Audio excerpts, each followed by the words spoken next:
2월 11일 기준으로 가장 큰 이슈는 트럼프 대통령의 관세 전쟁 관련 발언이겠죠.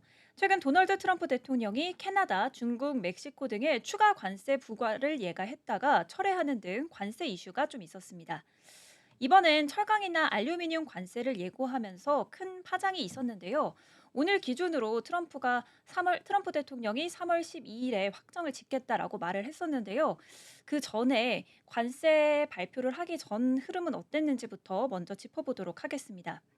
이, 피- 이 트럼프 대통령이 발언을 한 후에 비트코인은 박스권에 갇혀서 트럼프 대통령의 강경한 관세 정책 발언과 맞물리면서 주요 기술 지표가 전부 약세로 전환이 됐습니다. 10일 코인데스크는 주간 차트에서 이동 평균 수렴 발산의 히스토그램이 영선 아래로 진입했다고 보도를 했는데요. 히스토그램이 영선 위에 있으면 상승 동력이, 또 아래에 있으면 하락 압력이 더 크다는 의미입니다.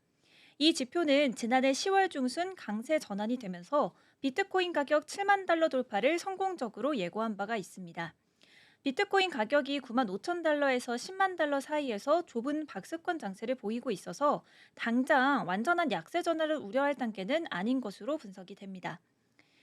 코인데스크는 MACD 등 기술적 지표는 가격 움직임의 결과물이지 가격을 이끄는 요인이 아니라면서 약세 신호가 실제 의미를 가지려면 가격 하락이 동반돼야 한다고 설명했습니다.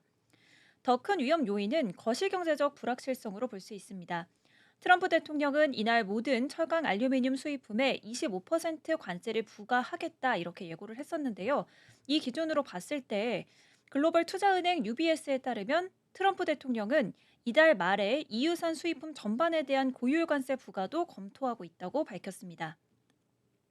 이미 시장은 민감하게 반응하고 있습니다. 지난 7일 발표된 미시간대 소비자 심리조사 결과에 따르면 관세 위협이 경제 내 물가 압박에 대한 소비자들의 기대에 이미 부정적인 영향을 미치고 있는 것으로 나타났는데요. 향후 1년간 인플레이션 기대치는 1월 3.3%에서 2월 4.3%로 급등해서 2023년 11월 이후 최고치를 기록을 했습니다. 시장의 물가 전망을 보여주는 2년물 인플레이션 수합 금리도 2.72%로 새로운 고점을 기록했습니다. 이는 시장이 관세 부과로 인한 물가 상승 위험을 반영하기 시작했다는 신호인데요.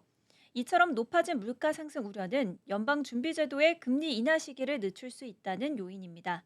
거시경제 분석 뉴스레터 매크로 캠퍼스의 알폰소 페카티엘로는 시장은 연준이 장기 관망 모드에 들어갈 것으로 보고 있다면서 경제 성장이 견조한 상황에서 인플레이션이 2%로 하락하더라도 서두를 필요가 없다는 게 지배적인 시각이다 이렇게 설명했습니다.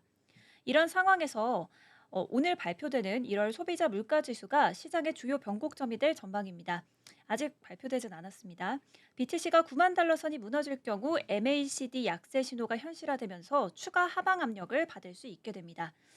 비트코인이 10만 달러를 하회한 후에 계속해서 박스권 장세를 이어가고 있는데요. 오늘 방송을 하는 날 기점으로 트럼프 미국 대통령이 추가 관세 어떻게 할 것인지에 대해서 정확하게 발표를 했습니다.